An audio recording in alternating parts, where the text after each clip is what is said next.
actually. Hello friends, welcome to our lesson today for the West region. So you just watched your lesson video on the land, water, and climate, and hopefully you've realized that the West region is very diverse. There is lots of different kinds of land, lots of different kinds of water. The weather is different depending on where you're going. One of the things I realized when we did our map on Friday is that I forgot to add Alaska and Hawaii. So grab your map, and if you'll kind of draw up in the corner a state of Alaska. I know it's not perfect, but let's go ahead and label Alaska.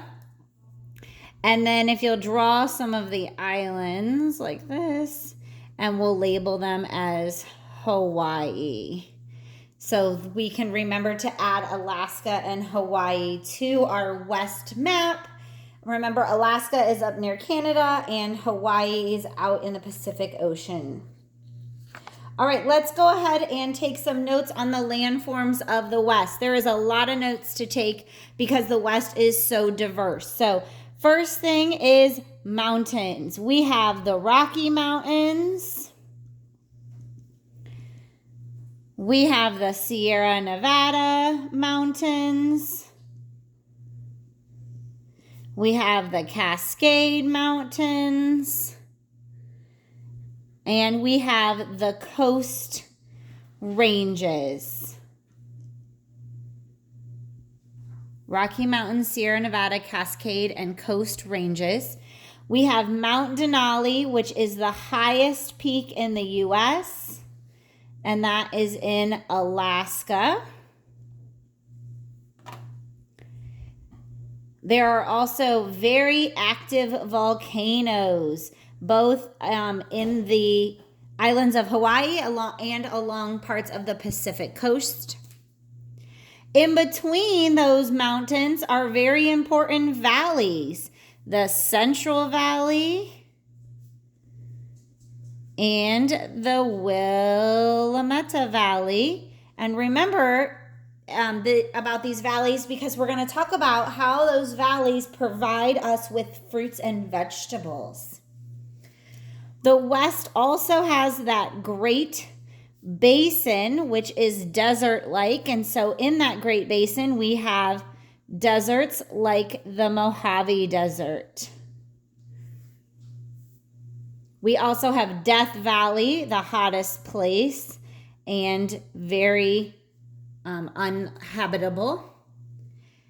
And I'm going to kind of come over here, rainforest.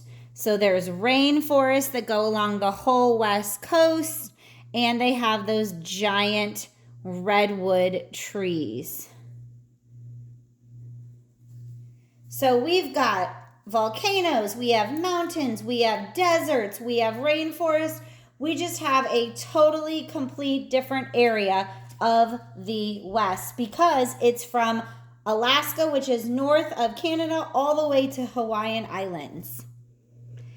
As far as water goes, we have the Great Salt Lake,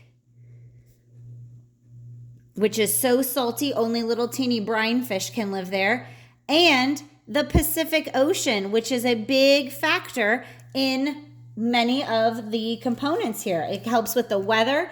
It also makes a difference in some of the products we're going to talk about.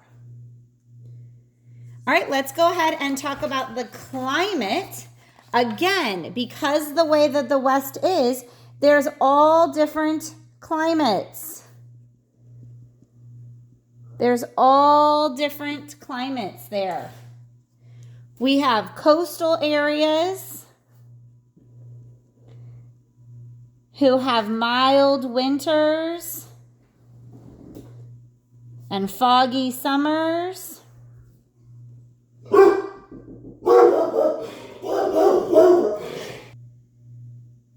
I apologize for the dog barking.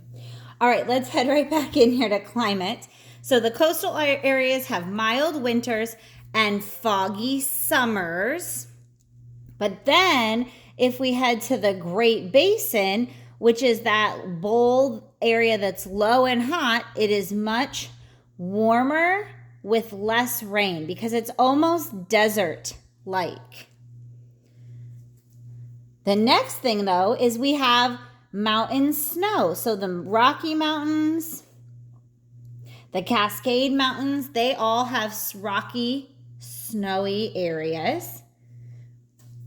Alaska is completely different. So Alaska is a tundra, which is that frozen flat land. They get 100 inches of precipitation, which means rain or snow, a year. I might need to add that, a year.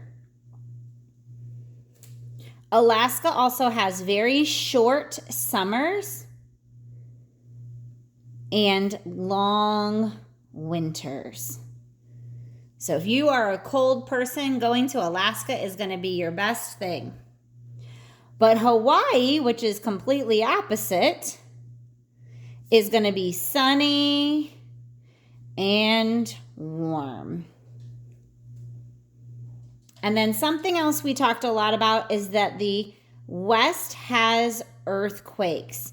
There's that San Andreas Fault in California, which causes earthquakes. So the climate is very much like the landmarks, like the land. There's all different kinds of climate because the land is completely different. So it all depends on where you are. All right, next time I see you, we're going to talk all about the products and natural resources.